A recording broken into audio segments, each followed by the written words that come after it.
Həmişəki kimi adi bir gün idi. O yenə dərsə gecikirdi və artıq metrodakı sıxlıqdan bezmişdi. Hayda, yenə yatdığım üçün gecikəcəm. Kartı da pul vurmaq lazım deyə. Nə qədər növbə var bu olayda.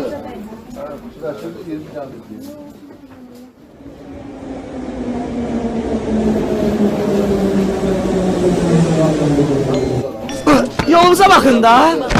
Qatardan çıxmağı bacarmırsınız? Hər nəysə.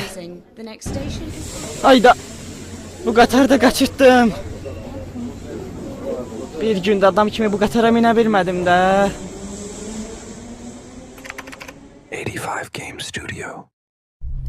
Nə əcəb heç kim yoxdur. Əşi, daha yaxşı. Bu da rahat minəcəm.